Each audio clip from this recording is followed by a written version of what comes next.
Apparently, during the Super Bowl festivities, Donald Trump decided to have a little bit of fun while the national anthem was going on. Take a look. Лучше фотографию, мне кажется.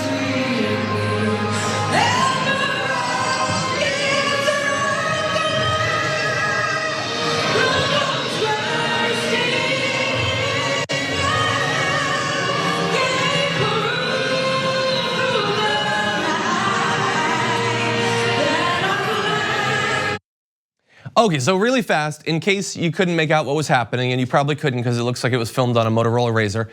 So the national anthem is going on, and he's orchestrating it, and he's pointing at people a couple times, and then as it's getting near the end, he tires of standing and decides to sit down prematurely.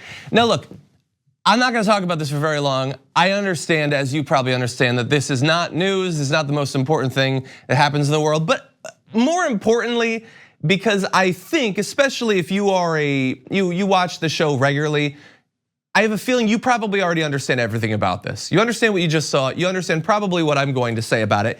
And yet, just briefly, like the whole Kaepernick thing, it was even faker than it seemed. Like it would be one thing if what the right had was a weird attachment to the flag and a need for deference to it and a level of respect and honoring of it that didn't allow for any understanding of protests involving the national anthem. That would be one thing.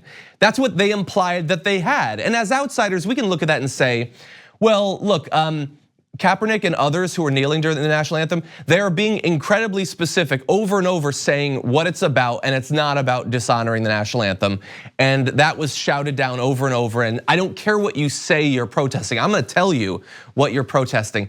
But all of that wasn't even what was happening because they don't have that attachment. It is an opportunistic thing created in the moment to cause you to not have an interest in and not have any understanding in the protest. But it's not even real, it's not even durable. They don't care about it at all. Trump just made that incredibly clear. The national anthem is going on and everybody around him is, hand on their heart. I think it's weird traditions like that. I think a lot of things that humans do that's weirdly ritualistic I'm not a big fan of, but fine, they're doing it. It's the way they believe they're showing respect. And he's pointing at people and he's sitting down and he's having a little bit of fun. Partially, yes, because he is fundamentally a 4-year-old brat, but much more importantly because he doesn't care about the national anthem. It is just a song to him.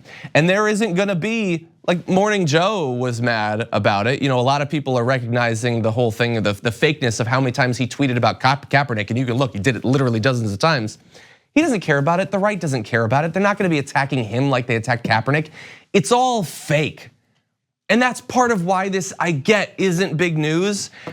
But like, I want there to be something real, something concrete. I believe that I have a value system that is not just totally up in the wind and it just shifts based on every individual thing that happens, every quote that I hear, that there's something concrete.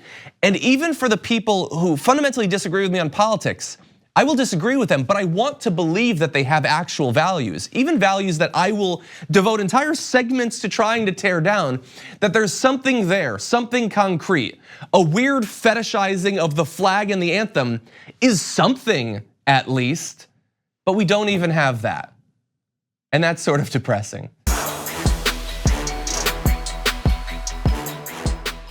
Thanks for watching The Damage Report. What if you could protect yourself on the internet for the price of a cup of coffee a month?